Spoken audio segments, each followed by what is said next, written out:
Right. కూడి వచ్చిన మీ అందరికీ ప్రభునామల వందనాలు. యేసయ్య నామానికి స్తోత్రం కలుగును గాక. హల్లెలూయా. 13వ రోజు ఈ లెంట్ డేస్, 13వ రోజు మనం ఈ ఆరాధనలో పాల్గొంటున్నాం. 13వ రోజున మనం ముందుగా చెప్పుకున్నట్లుగా ప్రార్థనా జీవితం ఈ వారమంతా మనం మాట్లాడుకోబోతున్నటువంటి అంశం. ప్రార్థన యొక్క ప్రాముఖ్యతను మాట్లాడుకున్నాం. ఏకాంత లేదా వ్యక్తిగత ప్రార్థన గురించి కూడా నిన్నటి దినాన్ని మనం మాట్లాడుకున్నాం.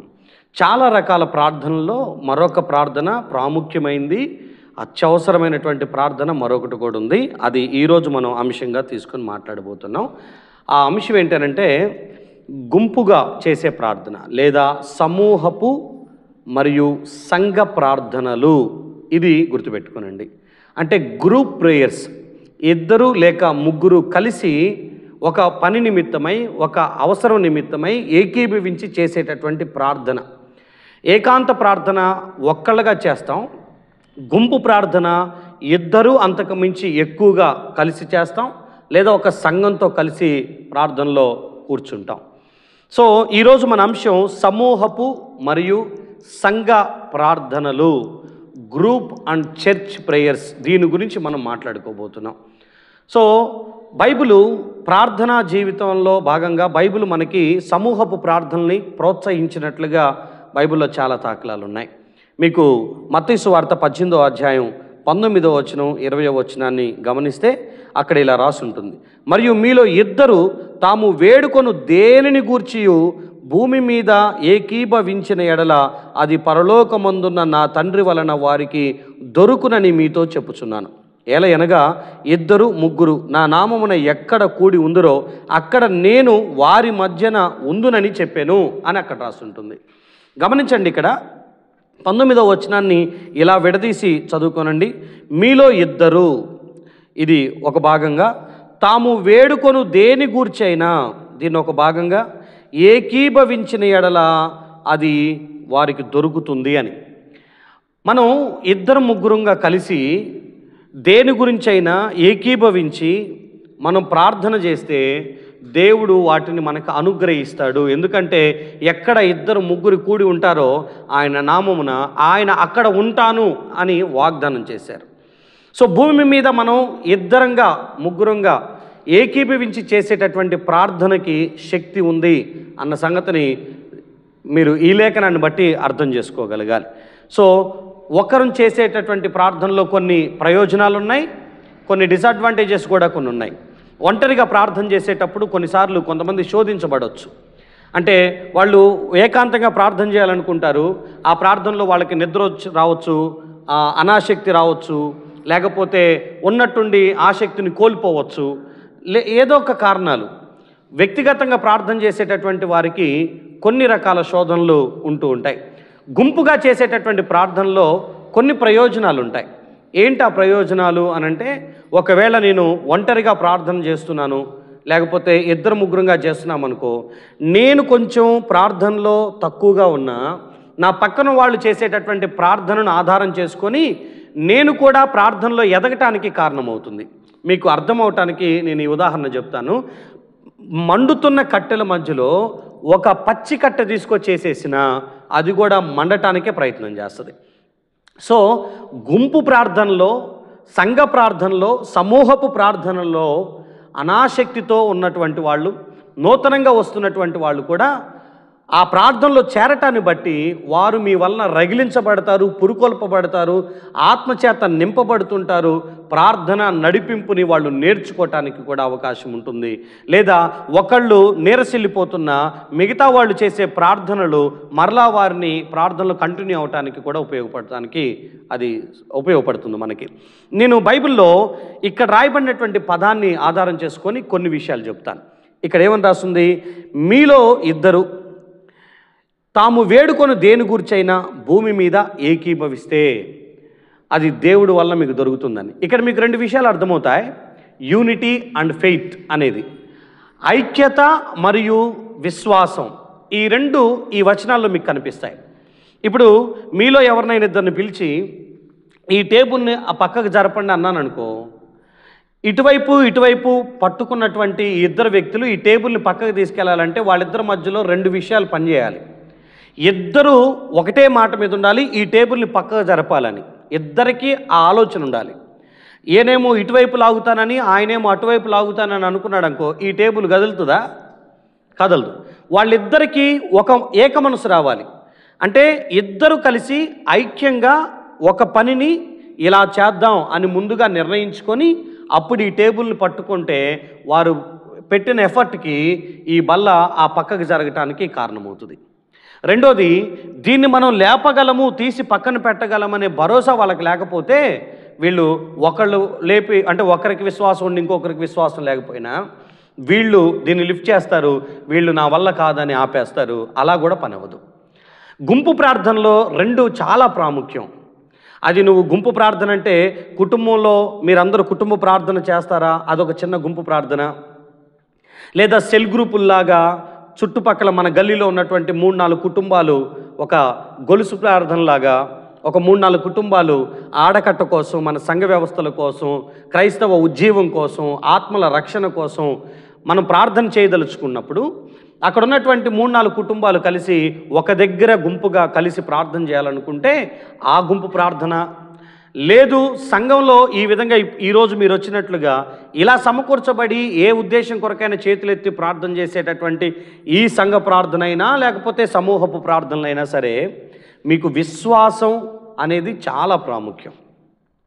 దేనికోసం ప్రార్థన చేయాలనేటటువంటి ఐక్యత ఉండాలి. ఆ ప్రార్థన దేవుడు ఆలకించి మనకు సమాధానం ఇస్తాడనే విశ్వాసము ఉండాలి. అలాంటప్పుడే గుంపు ప్రార్థనలు సక్సెస్ అవుతాయి. అంతేగాని వచ్చిన వాళ్ళల్లో ఒకరికి విశ్వాసం ఉండి మిగతా వాళ్ళకి విశ్వాసం లేకపోతే మిగతా వాళ్ళు మీతో పాటు ఆ ప్రార్థనలో ఏకీభవించలేరు, మౌనంగా ఉంటారు. అందుకే వాళ్ళు దేవుడి దగ్గర మీ ప్రార్థనకి ఏకీభవిస్తూ వాళ్ళు గొంతు కలపలేరు వాళ్ళు. సో నేను ఈరోజు ఏమంటానంటే ఐక్యత, విశ్వాసము ఈ రెండు ఈ గ్రూప్ ప్రేయర్స్కి చాలా ప్రాముఖ్యమైనటువంటి విషయాలన్న సంగతి మీరు గుర్తుపెట్టుకోవాలి. బైబిల్లో ద్వితీయోపదేశకాండం 32వ అధ్యాయం 30వ వచనంలో ఈ మాట రాసి ఉంటుంది. ఒకడు 1000 మందిని తరుముట ఎట్లు, ఇద్దరు 10,000 మందిని పారదోలుదురు అని రాస్తుంది. ఒకడు ఎట్లు 1000 మందిని తరుమును, ఇద్దరు ఎట్లు 10,000 మందిని పారదోలుదురు అని రాస్తుంది.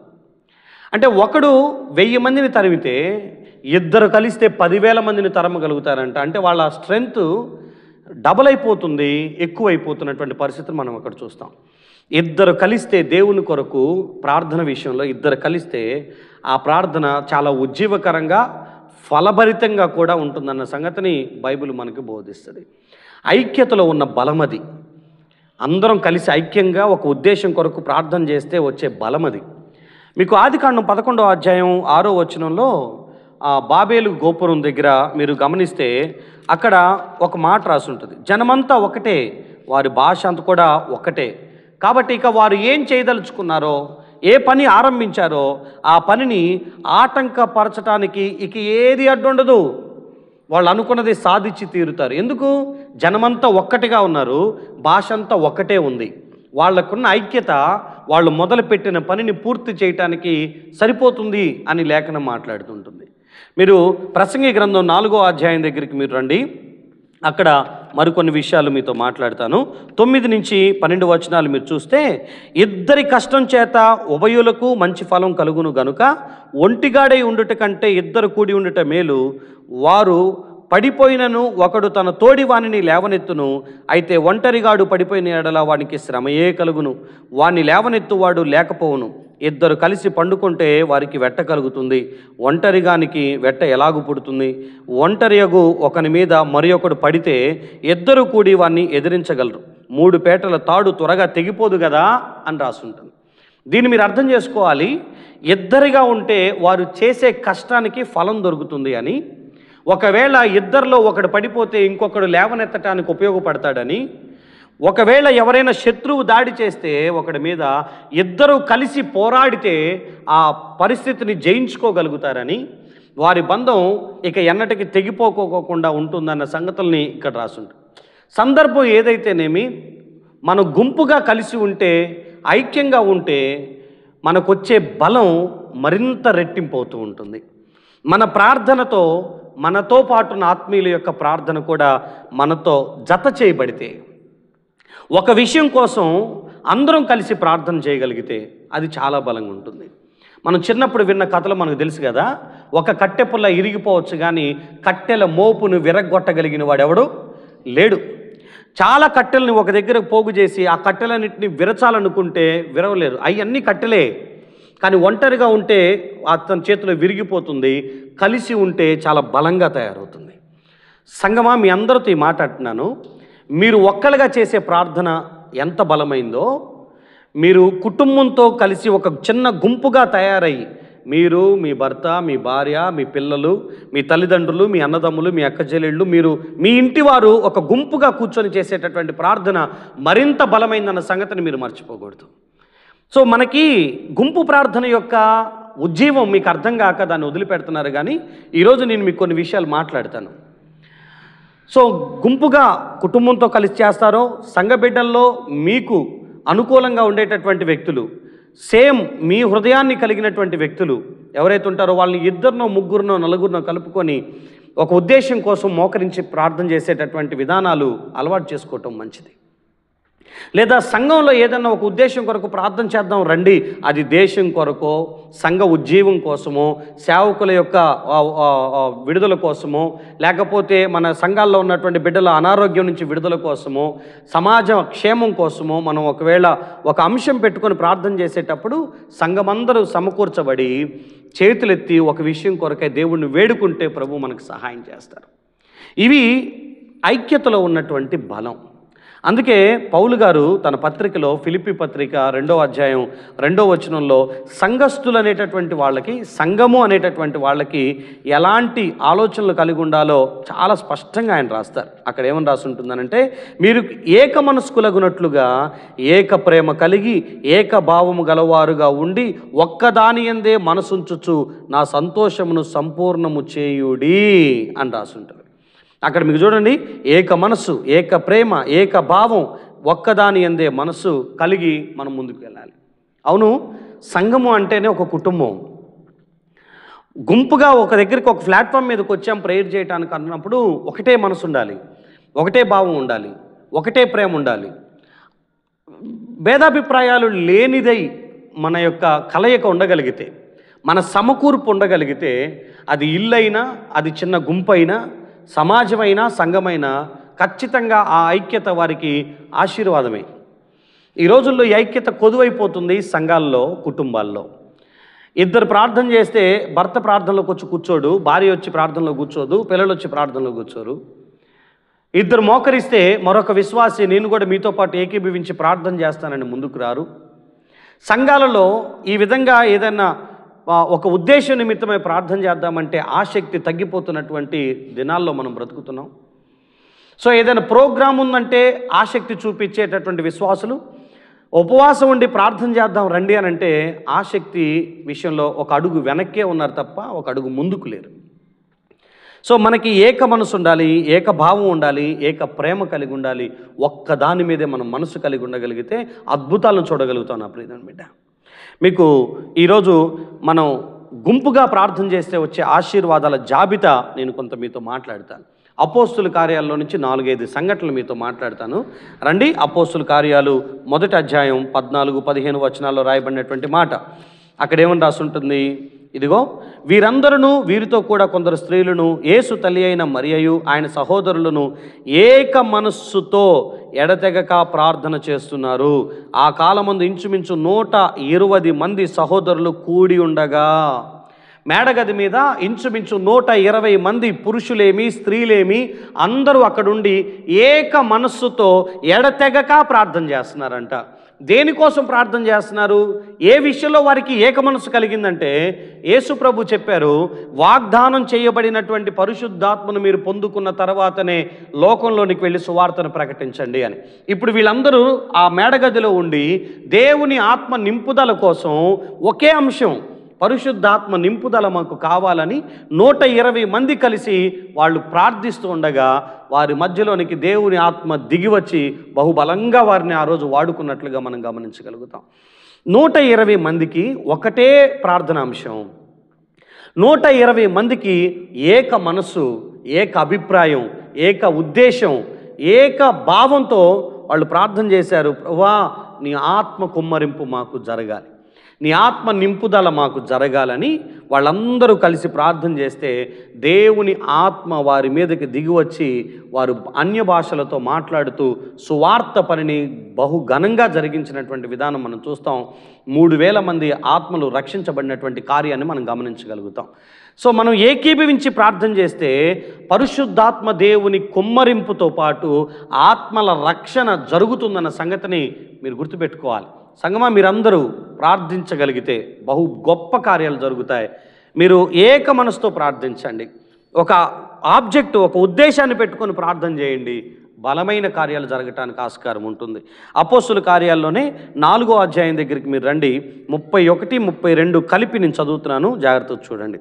వారు ప్రార్థన చేయగానే వారు కూడి ఉన్న చోటు కంపించెను. అప్పుడు వారందరూ పరిశుద్ధాత్మతో నిండిన వారై దేవుని వాక్యమును ధైర్యంగా బోధించిరి. విశ్వసించిన వారందరూ ఏక హృదయము ఏక ఆత్మయు గలవారై ఉండిరి. ఎవడనూ తనకు కలిగిన వాటిలో ఏదియూ తనదని అనుకోలేదు. వారికి కలిగిందంతా వారికి సమిష్టిగా ఉంచుకున్నారు. ఆది సంఘం ఐక్యతకు మారుపేరు. కలిసి భోజనం చేసేవాళ్ళు, కలిసి మందిరానికి వెళ్ళేవాళ్ళు, కలిసి పాడేవాళ్ళు, కలిసి రొట్టె విరిచేవాళ్ళు, కలిసి ప్రార్థనలో ఉండేవాళ్ళు, కలిసి సువార్తను చేసేవాళ్ళు, కలిసి సాక్షిగా బ్రతికేవాళ్ళు, కలిసి శ్రమను అనుభవించారు. కలిసి వారు దేవుని కొరకు గొప్ప శూర కార్యాలను వాళ్ళు జరిగించారు. కలిసి 4 రూపాయలు సమిష్టిగా పెట్టుకున్నారు. కలిసి 4 రకాల దానాలు వాళ్ళు చేసుకుంటూ వెళ్ళారు. వాళ్ళు ఐక్యతకి ఒక ఐకాన్గా వాళ్ళు మిగిలిపోయారు. ఆది సంఘం ఐక్యతకి ఒక గుర్తింపది. వాళ్ళ జీవితంలో ఐక్యతను కాపాడుకున్నారు, చాలా బాగా కాపాడుకున్నారు. నేను మీతో ఏమంటున్నానంటే, వీళ్ళిక్కడ ఏక మనసు ఏక హృదయం ఏక ఆత్మతో కలిగి చేసిన ఆ ప్రార్థనలంట భూమి కంపించిందంట, ఆత్మచేత నింపబడ్డారంట, దేవుని వాక్యాన్ని బహుబలంగా బోధించారని రాసుంటుంది. మీతో ఈ మాట అంటున్నాను, అందరూ కలిసి ప్రార్థిస్తూ ఉండగా భూమి కంపించింది, ఆత్మ దిగి వచ్చింది, అక్కడ సువార్త ప్రకటించబడింది. నేను మీతో ఒక మిషనరీ సంస్థ గురించి మాట్లాడాలనుకుంటున్నాను. FMPB అనేటటువంటి ఫ్రెండ్స్ మిషనరీ ప్రేయర్ బ్రాండ్ అని మీకు స్నేహితుల సౌవార్తిక ప్రార్థనా బృందం అనేటటువంటి ఒక మిషనరీ సంస్థ భారతదేశంలో ఉంది. తమిళనాడులో ఈ సంస్థ ప్రారంభమైంది. 1967లో ఈ సంస్థ ప్రారంభమైంది. ఒక ఇద్దరు వ్యక్తులు శామ్యూల్ టి కమలేషన్ అనేటటువంటి ఆయన, ప్యాట్రిక్ జాషువా అనేటటువంటి ఆయన, వీళ్ళిద్దరూ కలిసి ఒక చిన్న ప్రార్థనా బృందాన్ని ఏర్పాటు చేసుకున్నారు. ఎలా అంటే, భారతదేశంలో ఉన్నటువంటి పరిచర్యల కోసం ప్రార్థన చేయాలి, సంఘాల కోసం ప్రార్థన చేయాలి, సేవకుల కోసం ప్రార్థన చేయాలి, సువార్త అందని ప్రాంతాలను గురించి ప్రార్థన చేయాలి, ఎక్కడ సువార్త లేదో దాన్ని తెలుసుకోవాలి, ఆ ప్రాంతాన్ని మన ప్రార్థనలో మన గదిలో ప్రార్థన చేస్తూ దేవుణ్ణి వేడుకోవాలి. అయా సేవకులను పంపించు అని దేవుడి దగ్గర గోజాడదాం. కేవలం ప్రార్థన చేయటానికే ఏర్పడినటువంటి ఇద్దరు యొక్క హృదయ భారం చిన్నగా 3 అయ్యారు, 4 అయ్యారు, 10 మంది అయ్యారు, 30 మంది అయ్యారు, 50 మంది అయ్యారు, 100 మంది అయ్యారు. రోజుకి ప్రార్థన గుంపులో చేర్చబడుతున్న వారి సంఖ్య పెరుగుతూ వచ్చింది. వాళ్ళు సర్వే చేస్తున్నారు, అసలు మన చుట్టుపక్కల ప్రాంతాల్లో ఏ ప్రాంతంలో సువార్త లేదో ఆ పేర్లు రాసుకుంటున్నారు, ఆ ప్రాంతంలో ఉన్న పరిస్థితులు రాసుకుంటున్నారు. వాటి నిమిత్తమై ప్రార్థనలో కూర్చొని ఏకీభవించి అందరూ ప్రార్థన చేస్తున్నారు. ఎప్పుడైతే ప్రార్థన వాళ్ళు జరిగిస్తూ ఉన్నారో, ఒకవైపు ఎంక్వైరీ చేస్తూ ఉన్నారో, దేవుడు వారి హృదయంలో మరొక భారాన్ని పెట్టాడు. సేవకుల్ని పంపించు అని మనం అడుగుతున్నాం. సువార్త సేవ పలానా చోట అవసరం ఉందని మనకు తెలుస్తుంది. మనలోనే ఒకళ్ళు ఎందుకు సేవకులుగా లేచి వెళ్ళకూడదు? మనమందరం కలిసి ఒక సేవకుడిని పంపించి ఆ సేవకుడి యొక్క బాగోగులు మనం ఎందుకు చూడకూడదు? ఒక ప్రాంతంలో సువార్త జరగటానికి మనమందరం ఐక్యంగా కలిసి 4 రూపాయలు వేసుకొని ఒక సేవకుడిని ఆ ప్రాంతానికి పంపించి ఆ ప్రాంతానికి సువార్త మనం ఎందుకు అందించకూడదని మొట్టమొదటిసారి మధ్యప్రదేశ్ ప్రాంతంలో 1974లో ఫస్ట్ మిషనరీని వాళ్ళు FMPB నుంచి పంపించారు. ఆ ఫ్యామిలీకి కొంత ఆర్థిక సహాయాన్ని అందిస్తూ మీరు ఇక్కడుండి మీరు పరిచర్య చేయండి, ఈ ప్రాంతంలో సువార్త లేదు, మీరు వెళ్ళి ఇక్కడ పరిచర్య చేయండి అన్నారు. అరే, చిన్న ప్రార్థనా గుంపు ఇప్పుడు ఒక మిషనరీని పంపే అంతగా సువార్తని ఇంకొక ప్రాంతానికి మోసుకెళ్ళే అంత భారాన్ని నింపింది. అక్కడికి వెళ్ళారు, వాళ్ళు పరిచర్యను జరిగించారు. నేను మీతో ఏమంటున్నానంటే, నేడు భారతదేశంలో ఎఫ్ఎంపిబి అనేటటువంటి మిషనరీ ఆర్గనైజేషను ఉన్న మిగతా ఆర్గనైజేషన్లతో పోల్చుకుంటే టాప్ పొజిషన్లో ఉంది. అంటే దాని అర్థం వాళ్ళు అనేక ప్రాంతాల్లో మేజర్గా ఒక 11 రాష్ట్రాల్లో ఎస్టాబ్లిష్ అయిపోయారు. ఒక 460 మంది సేవకుల్ని వాళ్ళు కలిగి ఉన్నారు. ఇంకా చెప్పాలనంటే ఇంకా చిన్న చిన్న రాష్ట్రాల్లోనికి ఎందుకు మీరు నేను చెప్పిన 11 రాష్ట్రాల్లో మన తెలంగాణ లేదు. కానీ తెలంగాణలో నేను ఆదిలాబాద్కి వెళ్ళినా మన దగ్గరికి జాన్ అన్నని ఒక సేవకుడిని తీసుకొని వచ్చాను. మీలో చాలామంది చూశారు. మేము జైనూరు, ఉట్నూరు అనేటటువంటి ఆ ప్రాంతాల్లో తిరుగుతున్నప్పుడు అక్కడ ప్రభుదాస్ అన్నని ఒక అన్న కల్పించాడు. ఆ అన్నతో మాట్లాడుతున్నాం. ఆ అన్న చెప్తున్నాడు, అన్న నేను వేరే ప్రాంతంలో ఉన్నాను, నేను ఇక్కడికి సేవకుడిగా వచ్చాను. ఈ ప్రాంతంలో ఉన్న వాటర్ తాగి నా 2 కుమారులకి తలసేమియా వ్యాధి వచ్చింది. అంటే రక్తం క్షీణించుకుపోతుంది. ప్రతి నెల కొత్త రక్తాన్ని ఎక్కించకపోతే నా 2 కొడుకులు చచ్చిపోతారు. నేను ఈ ప్రాంతానికి వచ్చి సేవ చేస్తూ ఉండగా ఈ ప్రాంతపు నీళ్లు నా 2 కుమారులకి తలసేమియా వ్యాధి రావడానికి కారణమైంది. అయినా ఇక్కడి నుంచి మేము వెళ్ళదలుచుకోవట్లేదు, మేమే వెళ్తున్నాము. ప్రతి నెల రక్త మార్పిడి చేయించుకుంటూ నా బిడ్డలను బతికించుకుంటూ ఇదే ప్రాంతంలో ఉంటూ సేవ చేస్తున్నాము. నేను అన్నాను, ఈ ప్రాంతం దాకా ఎవరన్నా మిమ్మల్ని నడిపించిందంటే ఎఫ్ఎంపిబి సంస్థ ఈ ప్రాంతానికి వచ్చి సువార్త చెప్పినప్పుడు మేము కూడా ఆ సువార్త ద్వారా రక్షించబడి ఆ సంస్థలో సేవ చేయడానికి నిర్ణయించుకొని సేవ చేస్తున్నాము అని. ఆ సేవలో ఆ సువార్తలో పట్టబడిన ఆయనే ఈ జానన్న కూడా. నేను ఆ 2 పరిచర్యల్లో తిరిగాను. జానన్న లేకపోతే ఈ ప్రభుదాస్ అన్న చాలా దూర ప్రాంతంలో అడవి ప్రాంతాల్లో పరిచర్య జరిగిస్తున్నారు. ఆదిలాబాదు లోపలికి అక్కడ వాళ్ళు జరిగిస్తున్నటువంటి పరిచర్యని నేను కళ్ళారా చూశాను కాబట్టి చెప్తున్నా. అసలు అంత లోపలికి కనీసం సిటీలో ఉన్న పాస్టర్ గారే వెళ్ళరు. కనీసం కొంచెం గుడియాత్నూర్ అని ఒక ఏరియా ఉంది. అంటే ఇక ఆదిలాబాద్ వస్తుందనగా గుడియాత్నూర్ అని ఉంటుంది. ఆ గుడియాత్నూరే ఆ మెయిన్ సిటీ లాగా అనిపించేదే. రోడ్డు తప్ప రోడ్డు వెనకాల ఇక పెద్దగా చెప్పుకోవటానికి ఊరు లేదు. కానీ అక్కడి నుంచి చాలా లోపలికి అడవి లోపలికి తీసుకొని వెళ్ళాడు. అర్ధరాత్రి పూట అక్కడికి వెళ్ళిన తర్వాత అక్కడ సువార్త మీటింగ్ పెడితే అక్కడికి వెళ్ళాం మేము. అంత దూరం ఇక్కడ స్థానికులే వెళ్ళలేరు కదా. ఎఫ్ఎంపిబి మిషనరీస్కి ఈ ప్రాంతంలో సువార్త చెప్పాలన్న భారం వాళ్ళకి కలిగింది. వాళ్ళు పరిచర్య చేస్తున్నారు. నా ప్రియదేవుని బిడ్డలారా, మీ అందరితో నేను ఎందుకు ఈ మిషనరీస్ గురించి చెప్తున్నానంటే, వాళ్ళు ఒక చిన్న ప్రార్థనా గుంపుగా ఏర్పడ్డారు. అయ్యో మనం సంఘాల కోసం ప్రార్థన చేద్దాం, ఆత్మల రక్షణ కోసం ప్రార్థన చేద్దాం, సంఘ ఉజ్జీవాల కోసం ప్రార్థన చేద్దాం, సేవకుల క్షేమం కోసం ప్రార్థన చేద్దాం, సువార్త అందని ప్రాంతాలను గుర్తించి వాటి పేర్లు రాసుకొని వాటి కోసం ప్రార్థన చేద్దామని సమకూర్చబడినటువంటి ఆ చిన్న ప్రార్థనా గుంపు సువార్థికులని పంపించగలిగిన, మిషనరీలను పంపించగలిగిన స్థాయికి ఎదిగి ఈరోజు భారతదేశంలోనే అతిపెద్ద మిషనరీ ఆర్గనైజేషన్గా రూపొందింది. చాలా గొప్ప పరిచర్య జరిగిస్తుంది. 23 రాష్ట్రాలు నేను భారతదేశంలో సువార్త నిమిత్తం తిరిగిన. ఈ 23 రాష్ట్రాల్లో నేను ఎక్కడికి వెళ్ళినా అక్కడ ఎఫ్ఎంపిబి పరిచర్యలు, ఎఫ్ఎంపిబి మిషనరీ ఖచ్చితంగా అక్కడ ఉన్నారు. వాళ్ళ సమర్పణ నాకు తెలుసు. వాళ్ళు స్కూల్స్, కొన్ని హాస్పిటల్స్ వాళ్ళు నిర్మించారు. నాకు జార్ఖండ్లో సేవ చేస్తున్నటువంటి అక్కోళ్ళు కానీ, వెస్ట్ బెంగాల్ అవతల బీహార్కి వెస్ట్ బెంగాల్కి మధ్య బోర్డర్ ఏరియాలో ఇప్పుడు పరిచర్య చేస్తున్నటువంటి సుగంతి అక్కోళ్ళు కానీ తెలుసు. వాళ్ళు చెప్తున్న మాట ఏంటనంటే, వాళ్ళ పిల్లల్ని ఎఫ్ఎంపిబి మిషనరీ యొక్క స్కూల్లో వేసేస్తారు.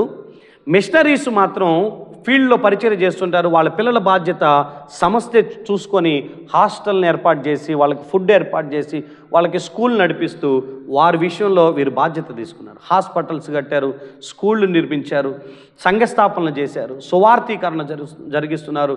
మిషనరీల్ని ప్రతి సంవత్సరం నూతన మిషనరీలు లేవనెత్తుతున్నారు. చాలా గొప్ప పరిచర్య చేస్తున్నారు. నేను మీ అందరినీ ప్రోత్సహిస్తున్నా, మీ గుంపుగా మీరు కలిసి చేసేటటువంటి ఆత్మీయ భారంతో మీరు చేసేటటువంటి ఆ చిన్న చిన్న ప్రార్థనలు ప్రభు మీ గుండెల్లో అత్యధిక భారాన్ని ఇంకా మీకు నింపి మీ ద్వారా సువార్థికులు లేచేటట్లు, లేదా మీలో నుంచే నూతనంగా సేవకులు లేచి సువార్త అందని ప్రాంతాలకి సువార్తను వ్యాపింపజేసేటట్లుగా ప్రభు మనల్ని వాడుకొనును గాక. సో ఈ పదాలని కొంచెం జాగ్రత్తగా ఆలకించండి. ఒకటేమో ఆత్మాభిషేకం రావటానికి వాళ్ళు ఏక మనసుతో చేసిన ప్రార్థన కారణమైంది. వీళ్ళందరూ కలిసి ఏకహృదయంతో చేసినటువంటి ప్రార్థన భూమి కంపిస్తూ ఆత్మచేత నింపబడుతూ దేవుని వాక్యం బలంగా ధైర్యంగా బోధించబడటానికి కారణమైంది. మూడో విషయాన్ని జ్ఞాపకం చేస్తాను. అపోస్తుల కార్యాలు 12వ అధ్యాయం 5వ వచనంలో రాయబడినటువంటి మాటను మీరు చూస్తే, పేతురు చెరసాలలో ఉంచబడిను, సంఘమైతే అతని కొరకు అత్యాశక్తితో దేవునికి ప్రార్థన చేస్తూ ఉంది అని అక్కడ రాసుంటుంది. సంఘం ప్రార్థన చేస్తుందంట. ఎందుకొరకంటే యాకోబు అనే పాస్టర్ గారిని తలనరికి చంపేశారు. ఇప్పుడు పేతురు గారిని పట్టుకున్నారు. పేతురు గారి యొక్క తలను కూడా నరికి చంపుదామని చెరసాల్లో వేశారు. తెల్లవారితే సేవకుడిని చంపేస్తారు. ఆ రాత్రి సంఘం నిద్రపోలే. ఆ రాత్రి సంఘం అంతా ఒక నిర్ణయం తీసుకున్నారు. మన సేవకుడి నిమిత్తం మనం అందరం కలిసి ప్రార్థన చేయాలి. ఇప్పటికే ఒక సేవకుడిని కోల్పోయాం, ఈ సేవకుడిని మనం కోల్పోకూడదని సంఘం వాళ్ళకు వాళ్ళు అందరు గ్యాదర్ అయ్యి ప్రార్థన చేసుకోవటానికి ప్రిపేర్ అయ్యారు. మీరు 12వ వచనంలో చూస్తే, ఇట్లు ఆలోచించుకొని అతడు మార్కు అను మారు పేరు గల యోహాను తల్లి అయిన మరియ ఇంటికి వచ్చెను, అక్కడ అనేకులు కూడి ప్రార్థన చేయుచుండిరి అని రాసు. మరియా అనేటటువంటి యోహాను అనబడుతున్న మార్కు యొక్క ఇంటిలో అందరూ సమకూర్చబడి అనేకులు కూడి అర్ధరాత్రి పూట ప్రార్థనలు చేస్తున్నారంట. అయ్యో, సేవకుడు విడిపించబడాలి, సేవకుడికి విడుదల కావాలి. పేతురు చెరసాలలో నిద్రిస్తూ ఉంటే సంఘం గుంపుగా కూడి అనేకులుగా కూడి సేవకుడు విడుదల కోసం వాళ్ళు ప్రార్థన చేశారు. మీకు తెలుసా, ఆ ప్రార్థన దేవదూతలు ఆ చెరసాలలోనికి వచ్చి సేవకుడికి విడుదలనిచ్చి నడి రోడ్లోనికి తీసుకొచ్చి క్షేమంగా వదిలిపెట్టి వెళ్ళినటువంటి అద్భుతాన్ని మనం అక్కడ చూస్తాం. మీ ప్రార్థనలు అనేక మంది సేవకులకి ఆధ్యాత్మిక విడుదలను, శారీరక విడుదలను, మానసిక విడుదలను కలుగు చేయును గాక. నేను ఎందుకు ఈ మాట్లాడుతున్నానంటే, సేవకులకి మానసిక ఒత్తిళ్ళు ఎక్కువ, సేవకులకి శారీరక అనారోగ్యాలు ఎక్కువ, సేవకులకి ఆధ్యాత్మిక లోటు ఎక్కువగా జరుగుతూ ఉంటుంది. కారణం ఏంటంటే, బోధించి బోధించి బోధించి వీళ్ళు వినటం మర్చిపోయారు, వీళ్ళు చదవటం మర్చిపోయారు. దేవుని దగ్గర క్రమశిక్షణ కొన్నిసార్లు తప్పిపోతుంటుంది. అది కామన్గా జరుగుతూ ఉంటుంది. ప్రభువు పనే చేస్తున్నాం కదా అన్న ఒత్తిడిలో వాళ్ళు దేవుడికి దగ్గర అవ్వటం అనే విషయంలో, దేవుని కొరకు వాడబడటం వేరు, దేవునితో వాడబడటం వేరు. సో ఆయనతో కలిసి పనిచేయాలి, ఆయన కొరకు పనిచేయటం కంటే. ఎక్కడో చిన్న గ్యాప్ వస్తుంది. ఆ గ్యాప్ వచ్చినప్పుడు సంఘమే చేతులు ఎత్తగలగాలి, సేవకుల నిమిత్తమై ప్రార్థించగలగాలి. వాళ్ళు ఎక్కడైనా శారీరకంగా బలహీనపడుతున్నా, మానసికంగా బలహీనపడుతున్నా, ఆధ్యాత్మికంగా బలహీనపడుతున్నా, ఆర్థికంగా బలహీనపడుతున్నా, కుటుంబపరంగా బలహీనపడుతూ ఉన్నా, మీరు సంఘం అంతా కలిసి సేవకుని యొక్క విడుదల కొరకు చేతులెత్తి గుంపుగా ప్రార్థించే సంఘంగా మీరు ఉండగలిగితే అనేక మంది సేవకులు విడిపించబడతారు. నా ప్రియదేవుని బిడ్డ, చావుగోతులోనికి వెళ్ళబోతున్న పేతురు గారికి సంఘ ప్రార్థన విడుదలనిచ్చింది, క్షేమాన్నిచ్చింది. మీతో కూడా ప్రోత్సహించి మాట్లాడుతున్నాను. మీ సేవకుల నిమిత్తం మీరు ప్రార్థన చేయండి. వాళ్ళు మానసికంగా, ఆధ్యాత్మికంగా, శారీరకంగా, ఆర్థికంగా, ఆరోగ్యపరంగా వారు విడిపించబడాలి అన్న సంగతిలో మీరు గుర్తుపెట్టుకోండి. మీ గుంపుగా కూడినప్పుడల్లా మీ సేవకుల నిమిత్తమై ఏక మనసుతో కలిసి బలంగా ప్రార్థన చేయండి. అది గొప్ప విడుదలకు కారణమవుతుంది. 13వ అధ్యాయం చూడండి. 13వ అధ్యాయంలో అంతియోక్యలో ఉన్నటువంటి సంఘంలో బర్నబా, నిగెరనబడిన సుమియోను, కురేనీయుడైన లూకియా, చతుర్థాధిపతి అయిన హేరోదుతో కూడా పెంచబడిన మన యేసు, సౌలు అను ప్రవక్తలు, బోధకులు ఉన్నారు. వారు ప్రభువును సేవిస్తూ ఉపవాసం చేస్తున్నప్పుడు పరిశుద్ధాత్మ దేవుడు, నేను బర్నబాను సౌలును పిలిచిన పని కొరకు వారిని నాకు ప్రత్యేకపరచుడని వారితో చెప్పాను. అంతటా వారు ఉపవాసం ఉండి ప్రార్థన చేసి వారి మీద చేతులుంచి వారిని పంపించాను అని రాసుంటుంది. దీన్ని బట్టి ఏమంటారంటే, అంతియోక్య సంఘం వాళ్ళందరూ సమకూర్చబడి ప్రార్థన చేస్తుండగా ఆత్మ దేవుడు వారితో మాట్లాడిన విషయం ఏంటంటే, మీ మధ్యలో బర్నబాను పౌలును సపరేట్ చేయండి, ప్రత్యేకపరచండి.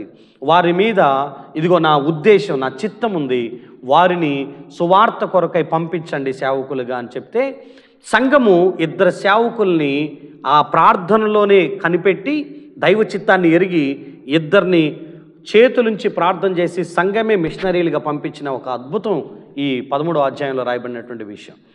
మీ ప్రార్థనలు మన సంఘాల్లో నుంచి అనేక మంది సేవకుల్ని లేవనెత్తునుగాక. హల్లెలూయా. మీ ప్రార్థన ఖచ్చితంగా మనలో ఎవరికో ఒకళ్ళకి భారం కలగాలి, లేకపోతే దేవుడే మనలో ఉన్న కొందరి ఎడల ఆయన చిత్తాన్ని బయలుపరచాలి.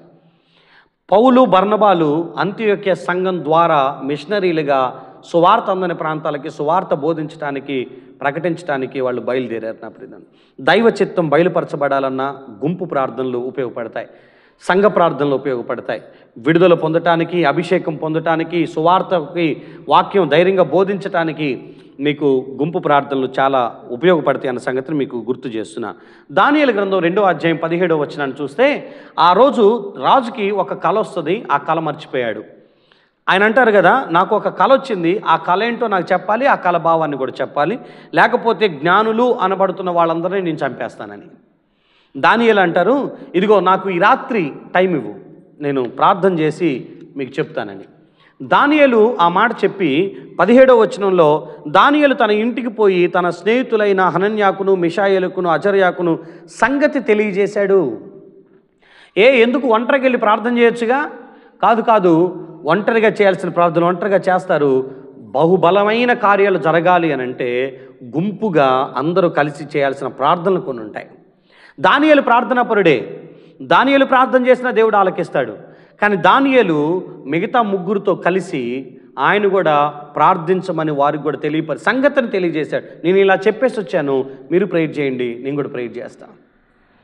వాళ్ళని హెచ్చరించాడంట, మనం ప్రార్థనలు గడపాలి. రాత్రి దేవుడు బయలుపరచాలి మనకు ఒక విషయాన్ని, మర్మాలు బయలుపరచబడాలి అని అన్నప్పుడు, దేవుని ఆలోచన బయలుపరచబడాలనుకున్నప్పుడు మనం అందరం కలిసి ప్రార్థించాల్సిందే. ఈ విషయంలో ఒక సమస్య వచ్చినప్పుడు, ఆ సమస్యకి పరిష్కారం కావాలనుకున్నప్పుడు సంగమం మీరందరూ కలిసి ఒక గుంపుగా వచ్చి, ప్రభువా మా సంఘానికి ఒక సమస్య వచ్చింది, నా ఇంటికి ఒక సమస్య వచ్చింది, మా వ్యాపారానికి ఒక సమస్య వచ్చింది, నా ఉద్యోగానికి ఒక సమస్య వచ్చింది, ఇదిగో అది తొలగిపోనట్లుగా మేము కలిసి ఆ అంశం కొరకు ప్రార్థన చేస్తున్నాం, మాకు సమాధానం పరిష్కారం కావాలి అని దేవుణ్ణి అడగటం అనేది ఇక్కడున్న ఈ లేఖనాన్ని బట్టి మనం అర్థం చేసుకోగలుగుతాం. ఆ రాత్రి ప్రభు దానియేలుకి చాలా స్పష్టంగా ఆ మర్మాన్ని బయలుపరిచాడు. తద్వారా వాళ్ళందరూ బ్రతకటానికి అవకాశం ఉంది. తద్వారా సువార్త ఒక అన్య రాజు శాసనాలు రాపించి మరి అనేకులకు పంచడానికి కారణమైంది. ఇలాంటి దేవుడు తప్ప ఇంకే దేవుడు లేడని వాళ్ళు ఒప్పుకోవటానికి కారణమైంది. నా ప్రియదేవుని బిడ్డ, దానియేలు చేసినట్లుగా మనం ఇతరులకి ప్రార్థనా అంశాన్ని షేర్ చేస్తూ, సంగతిని తెలియజేస్తూ, అందరినీ మమేకం చేస్తూ ప్రార్థనలో గడపాల్సిందిగా మిమ్మల్ని అందరినీ కోరుతున్నాను. మరొక విషయాన్ని నేను మీకు జ్ఞాపకం చేస్తాను. 2వ దినవృత్తాంతాల గ్రంథం 20వ అధ్యాయం 3-4 వచనాల్లో రాయబడినటువంటి మాట. ఈ 2వ దినవృత్తాంతాలలో యెహోషాపాతు మీదకి 3 రాజులు యుద్ధం చేయడానికి వస్తారు. అంటే అమ్మోనీయులు కానీ, మోయాబీలు కానీ, మొయోనీయులు కానీ వీళ్ళందరూ యుద్ధం చేయడానికి వస్తారు. ఆ టైంలో 3-4 వచనాల్లో రాయబడిన మాటలు ఇలా ఉన్నాయి. అందుకు యెహోషాపాతు భయపడి యెహోవా యొద్ద విచారించుటకు మనస్సు నిలుపుకొని యోధా అంతటా ఉపవాస దినము ఆచరించాలని చాటింపగా, యోధావారును యెహోవా వలన సహాయమును వేడుకొనుటకై కూడుకొనిరి. యెహోవా యొద్ద విచారించుటకు యోధా పట్టణములన్నిటిలో నుండి జనులు వచ్చిరి.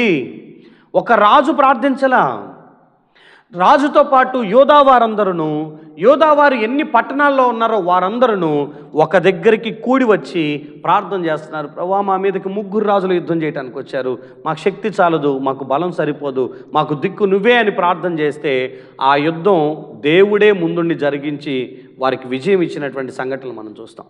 నేను మీతో ఏమంటున్నానంటే, నువ్వు పోరాడలేని అంశాలు, నీ వల్ల కాని యుద్ధాలు, నీ పోరాటాలు ఏ విషయంలో ఉన్నాయో దాని నిమిత్తమై నీతో పాటు మిగతా వాళ్ళను కూడా సమకూర్చి ప్రార్థన చేయటానికి ఉపక్రమించండి. ప్రభువా మేము ఎదుర్కోలేం, మేము పోరాడలేం, మేము యుద్ధం చేయలేం, మా వల్ల కాదు, మా శక్తి చాలదు, మా జ్ఞానం సరిపోదు, మాకు అధికారం లేదు, మాకు బలం లేదు, మాకు ధనం లేదు, నాకు నువ్వే దిక్కని కొన్ని విషయాలు మనం గెలవలేని విషయాలు ఏదని ఉంటే దేవుడి దగ్గర మీరు చేసే గుంపు ప్రార్థనలు ఖచ్చితంగా విజయం దక్కటానికి కారణమవుతుందని ఇక్కడున్న విషయాన్ని బట్టి మీకు అర్థమవుతుంది.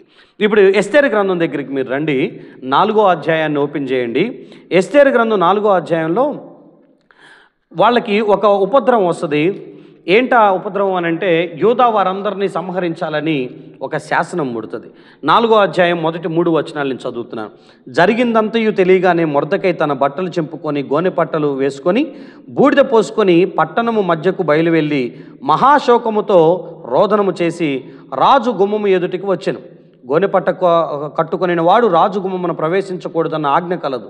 రాజు యొక్క ఆజ్ఞయు శాసనమును ఏ సంస్థానమునకు వచ్చెనో అక్కడ ఉన్న యూదులు ఉపవాసముండి మహాదుఃఖములోను ఏడ్పులోను రోదనములోను మునిగిన వారైరి అనేకులు గోనెను బూడిదను వేసుకొని పడియుండిరి. అనేకులు యూదా వారందరూ వాళ్ళు కలిసి ఉపవాసం ఉండి ప్రార్థన చేస్తున్నారు మొర్దెకైతో పాటు. 16వ వచనం దగ్గరికి రండి. నీవు పోయి షూషాను నందు కనబడిన యూదులందరినీ సమాజ మందిరమునకు సమకూర్చి నా నిమిత్తం ఉపవాసం ఉండి 3 దినములు అన్నపానములు చేయకుండుడి. నేనును నా పనికత్తెలను కూడా ఉపవాసముందుము. ప్రవేశించుట న్యాయ వ్యతిరేక్తముగా ఉన్నను నేను రాజునొద్దకు ప్రవేశించేదను, నేను నశించేదను అని చెప్పి ఎస్తేరు మాట్లాడుతుంది. ఎస్తేరు ఏమంటుందంటే అందరినీ సమకూర్చండి, మందిరానికి నడిపించండి, మీరు ప్రార్థించండి, నేను నా పనికత్తెలు కూడా ప్రార్థన చేస్తాం. మనందరం కలిసి చేసిన ఈ ప్రార్థన మన మీదకి రాబోతున్నటువంటి ఆ విపత్తుని తొలగించగలిగిద్ది అని నమ్మారు వాళ్ళు ప్రార్థించారు. దేవుడు శాసనాలను కూడా మార్చివేశాడు. ఆ ప్రాంతపు ప్రజలందరూ వాళ్ళు కలిసి చేసిన ప్రార్థనను ఆలకించిన దేవుని ద్వారా విడిపించబడ్డారు, విడుదల పొందుకున్నారు.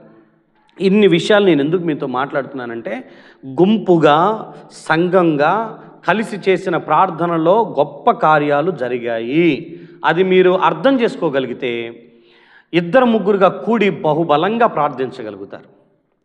మీకు ముందు ఏక మనసు రావాలి, ఏకభావం రావాలి, ఏక ప్రేమ రావాలి, ఏక ఉద్దేశంతో దేవుడి దగ్గర ప్రార్థించగల మనసు ఉండాలి.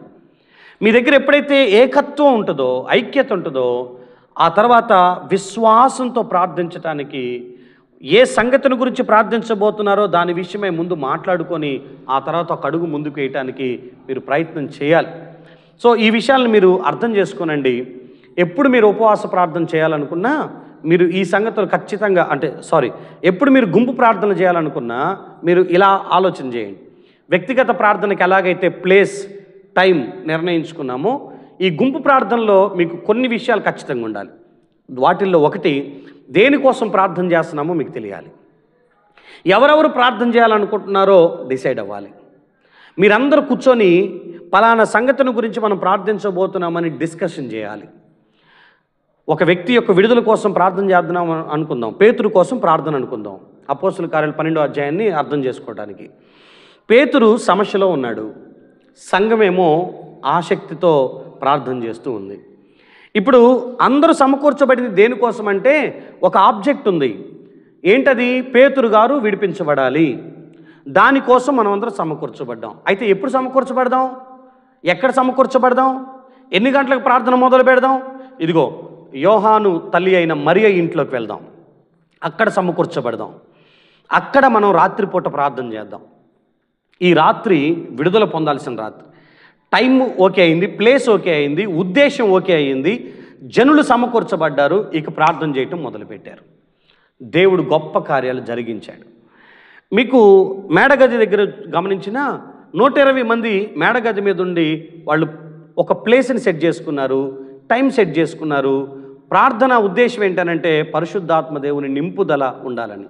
ఎస్తేరు కాలంలో మీరు గమనిస్తే ఎస్తేరు కాలంలో ఉన్నటువంటి మొర్దెకైకైనా ఎస్తేరుకైనా యోధా జనులకైనా ఒక ఉద్దేశం ఉంది. ఏంటా ఉద్దేశం? మన మీద రాయబడిన శాసనాలు కొట్టివేయబడాలి, మనం బాగుండాలి. ఇది వాళ్ళ ఉద్దేశం. దానికోసం సమాజ మందిరంలో కూడుకున్నారు, గోనెపట్ట ధరించారు, బూడిద రాసుకున్నారు, ఉపవాసం ఉన్నారు, దేవుడి దగ్గర ప్రార్థన చేశారు. సో మీ లైఫ్లో ఖచ్చితంగా గుంపుగా ప్రార్థన చేయటానికి మీతో పాటు కొంతమంది ప్రార్థనా పనుల్ని సమకూర్చుకోనండి. అందరూ బలవంతులు అని నేను అంటలేదు. ప్రార్థనలో బలంగా ఉన్న వాళ్ళైనా కనీసం మిగతా వాళ్ళని మీ గుంపులో కలుపుకోనండి. మీకున్నటువంటి ఉద్యమం వారు కూడా కలిగి ఉండేటట్లుగా గుంపు ప్రార్థనలో ఒకరిని బట్టి ఒకరు బలపరచబడతారు. వచ్చిన ఉద్దేశం ఒకటే, ప్రార్థన. వచ్చిన ఉద్దేశం ఒకటే, సమకూర్చబడిన ఉద్దేశం ఒకటే, ప్రార్థన. ఏ ఉద్దేశం కొరకు వచ్చామో ఆ ఉద్దేశాన్ని ముందు పెట్టుకొని ప్రార్థన చేసి విడుదలను పొందుకోవటానికి మనం ప్రయత్నం చేయాలి. దేవుడి మాటలు దీవించును గాక. మోకరించండి, కళ్ళు మూసుకొనండి, ప్రార్థన చేసుకొని మనం ముగించుకుందాం.